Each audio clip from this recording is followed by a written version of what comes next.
Hello, I'm Dr. Brian McDonough, and welcome to another edition of the Dr. Brian McDonough Show. I'm very happy to have with me today a very special guest, Dr. Paul Offit. When it comes to children's health, vaccines, immunology, you name it, he is one of the national experts. Paul Offit will join us in a moment on the Dr. Brian McDonough Show. The Dr. Brian McDonough Show.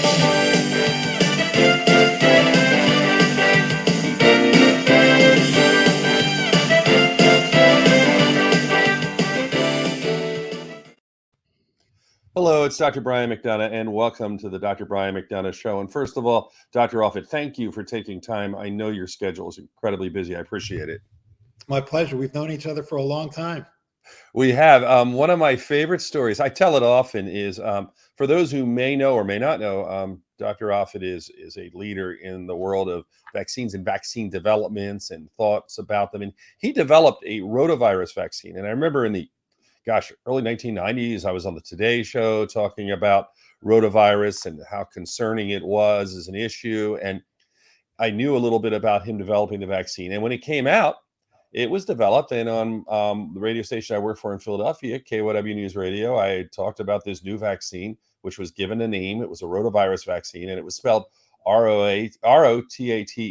And I went, there's a new vaccine. It's called Rotate Q. Rotate Q.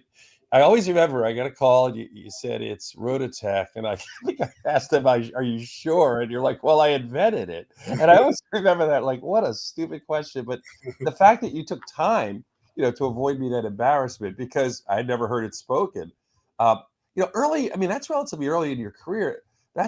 How does it feel to, first of all, do something like that, have that kind of impact on generations now of helping them? It's got to be a great feeling. Yeah, I was fortunate enough to be part of a team at Children's Hospital Philadelphia with Doctors Stanley Plotkin and Fred Clark to do that. It's a 25-year effort. Rotaviruses kill more babies in the world every day than any other infectious disease. So this vaccine, was developed with that team at Children's Hospital Philadelphia, probably saves hundreds of lives every day. It's certainly the professional accomplishment of which I'm most proud.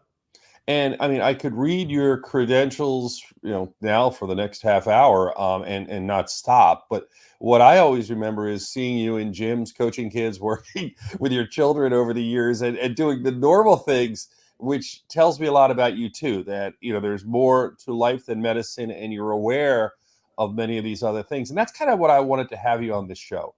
There's a lot of people right now who have children under the age of 5 who are very concerned because there is no vaccine. They might have a 2-month-old baby at home, or they're wondering, where do I go? Because they don't have any protection.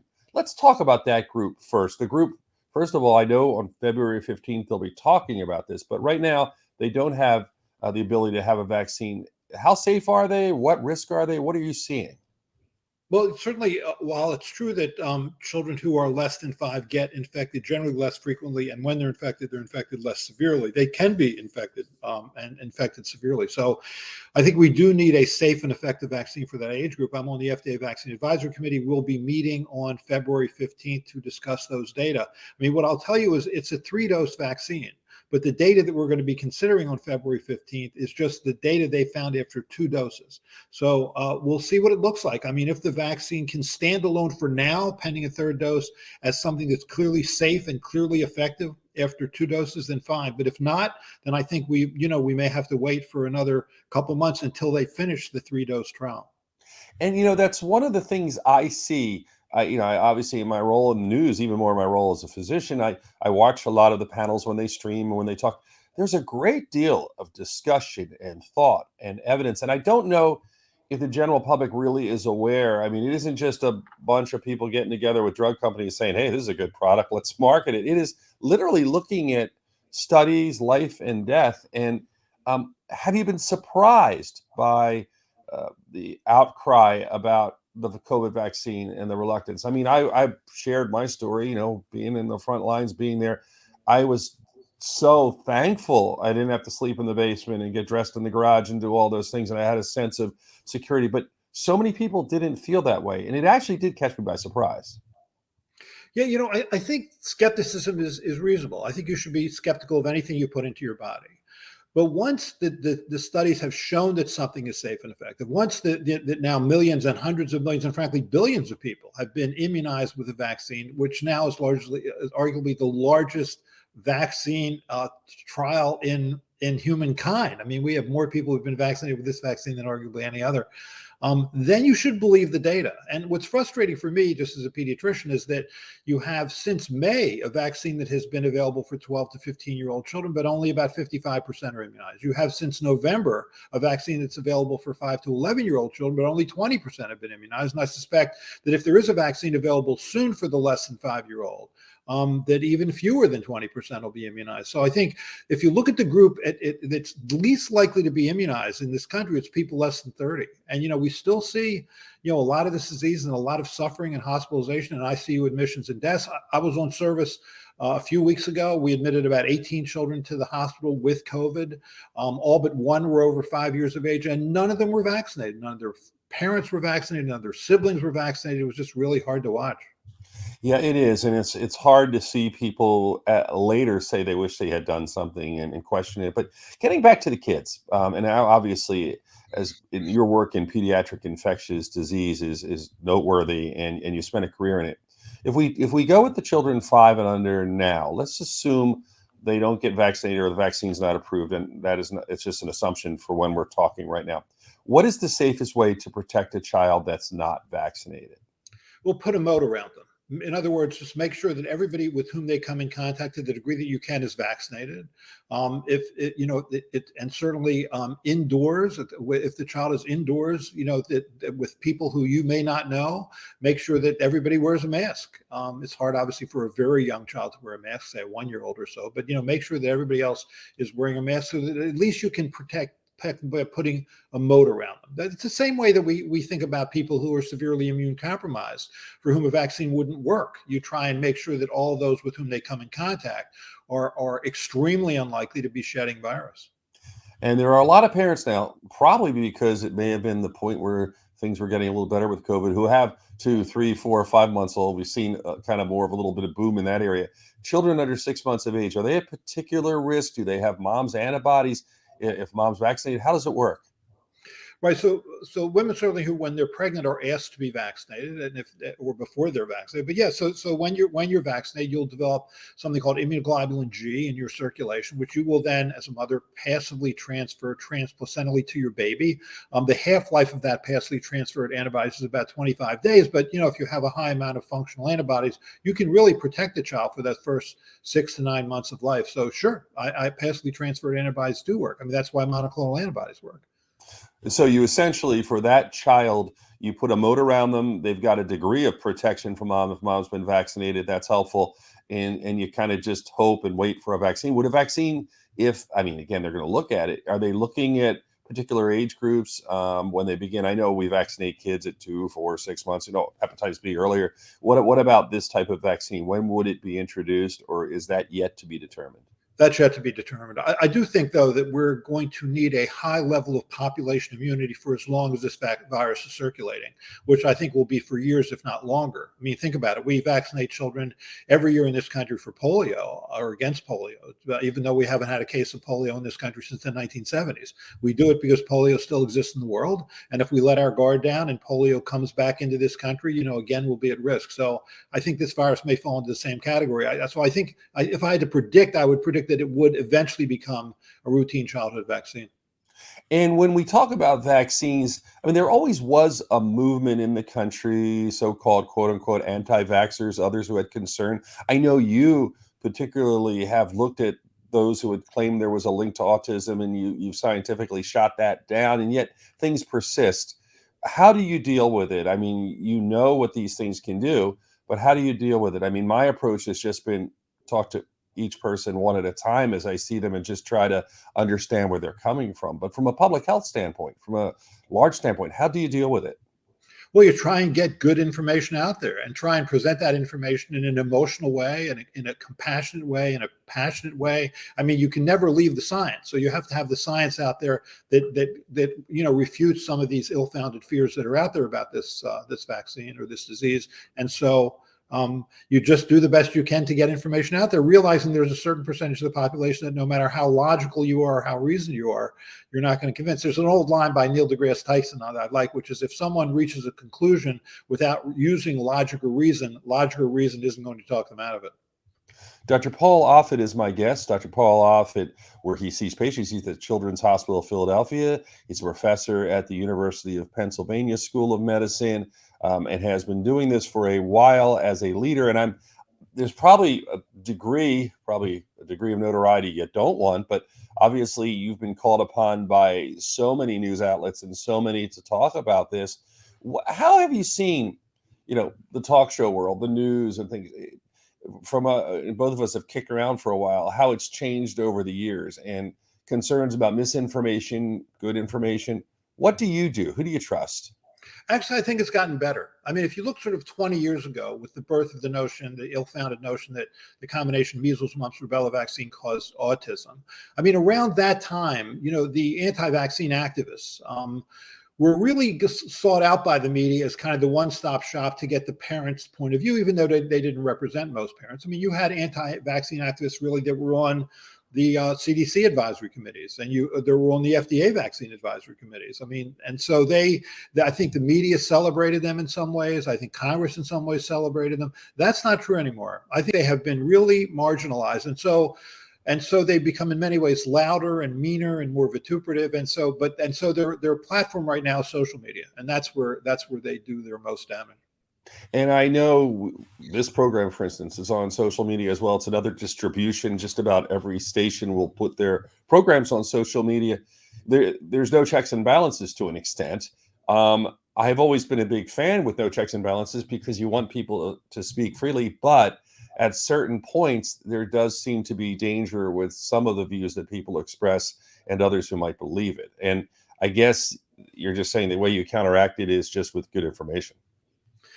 Right. I mean, what's the old line is, I guess the Oliver Wendell Holmes line is, you can't shout fire in a crowded movie theater because you put others at risk. Well, you can argue that the kind of misinformation that's out there does put people at risk. When people question whether or not misinformation can kill, of course it kills. Just talk to people who are in the intensive care unit and ask, say, adults, and ask them why they chose not to get vaccinated. And I think many of them will tell you the sort of ill-founded fears they can find on social media or on mainstream media. So it's a fight. But you just got to keep fighting the fight.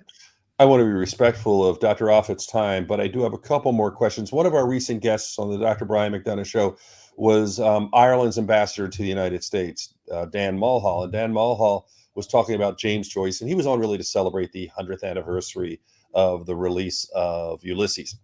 And when we were talking, one of the quotes from Ulysses comes up, or actually from James Joyce actually comes up, that mistakes essentially are the portal of learning. And I know I've destroyed his quote. He said it much more eloquently, but essentially you make mistakes and you learn from them.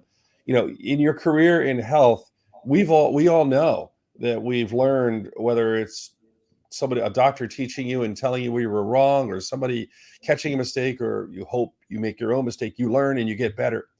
Part of the thing with COVID that I wonder if people are struggling with is we are learning.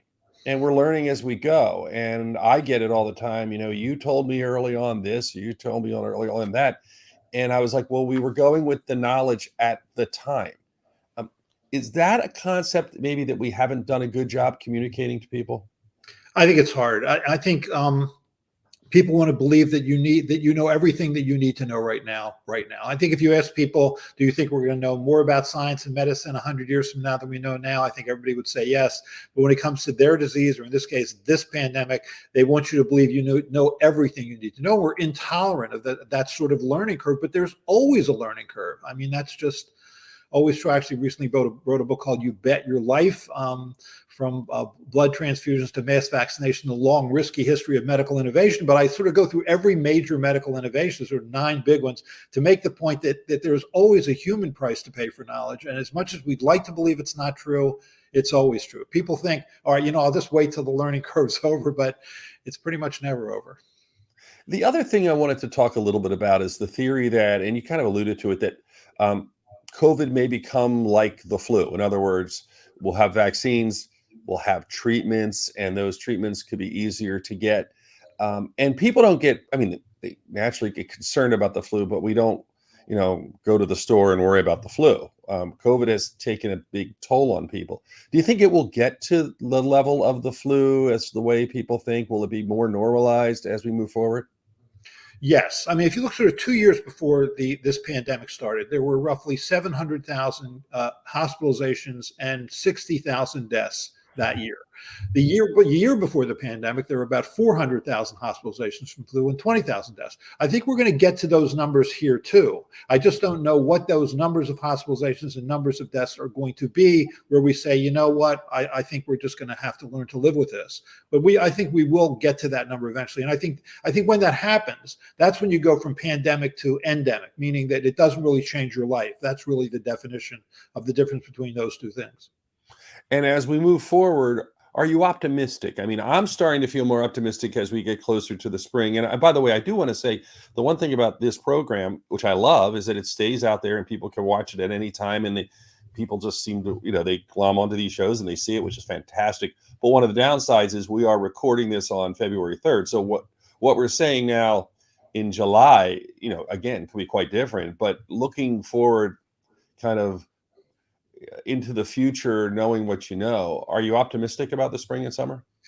I am. I should sort of offer the caveat that I'm a Philadelphia Eagles season ticket holder, so you should put that in context. But what I would say is, right now, if you look at people, if you add up sort of natural infection or plus immunization or both, we probably have about 90% population immunity. I mean, natural infection also does protect against moderate to severe disease.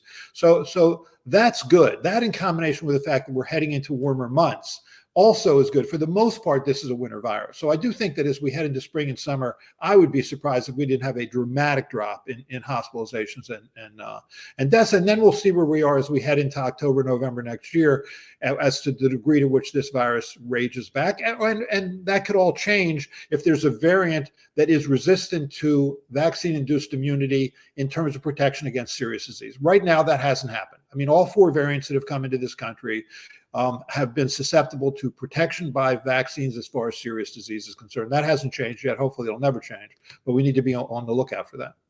And the other question I want to ask you, you mentioned you were on the service and you were dealing with, some of the devastation of COVID in addition to everything else. Because you were on the service and because you're so entwined with medicine today, talk a little bit about the fatigue of those in healthcare and how this has impacted healthcare. Because it's been a couple years and it's been ups and downs and mostly downs. No, it's hard. It was really hard at the beginning, as we were dealing with this unusual virus. It's a respiratory virus that, like influenza, for example, causes pneumonia, but it causes much more than that. I mean, this so-called multi-system inflammatory disease of children that we see in our hospital, it's not just the lungs that are involved, it's also the heart, the liver, the kidneys. And you watch these children suffer, and occasionally severely, and it's really hard. What's gotten much harder, actually, over time is that when a vaccine is available and then people still choose not to vaccinate or don't mask or don't protect themselves or their children, then it's really hard because, you end up spending a lot of time and effort reasonably on trying to take care of all this. It really does in many ways overwhelm the healthcare system and makes it more difficult then to take care of all these other patients. And in a situation where this could have much better been alleviated, as has been true in many other countries, with just a larger percentage of the population that chose to vaccinate themselves. So that's what's made it harder over time. Second to last question, any pills on the horizon? I know there's some out there. Do you see them as effective, as tools we can use? Do you see changes with them over time? Well, in terms of COVID, I mean, certainly Paxlovid as an early therapy is of value. Molnupiravir looks to be a little less of value. But again, an ounce of prevention is worth a pound of cure. So prevention is always better. Although it's interesting how people seem to be, who aren't vaccinated, often seem to be perfectly willing to take drugs that don't work. I mean, like hydroxychloroquine or ivermectin. Hopefully these drugs like Paxlovid will be something they'll be willing to take. But again, you can prevent it all. It's much better to prevent something than to try and treat it. I was talking to my colleagues that were almost beginning to take the approach we're trying to, that we took it so personally when people wouldn't get the vaccine because we knew what could happen. But it's almost become like telling your patients not to smoke or to wear bike helmets or to do those things. If they don't, you're at a point where you give it all you got, and then you can't keep beating yourself up. And that's frustrating because, like you said, you see what happens if people don't do that little bit of prevention, especially when it's available. My final question, I asked you a lot. What didn't I ask you? What do you want to talk about? Anything? We have an audience, like, I know you get many opportunities, but that you could talk to. Is there anything you want to bring up? No, just that I think that hang in there. I really do think for the next few weeks, while we're still in the winter months, it could be rough. But I think we are right on the verge of turning the corner. So for the moment, certainly vaccinate yourself, and at least if you're indoors, wear a mask for the next few weeks until things lighten up. And then when they lighten up, I think this will be much better as we head to spring and summer. Hang in there for a few weeks. I really do think there's a light at the end of this tunnel. Dr. Paul Offit may be a genius. You can read about everything he's done, but sadly, he still remains a Philadelphia Eagles fan, despite how intelligent he might be. But that shows we all like our degree of pain, maybe get some joy out of it. And Dr. Offit, thank you so much for taking the time to join us today. Thank you. It's my pleasure, Brian. Take care.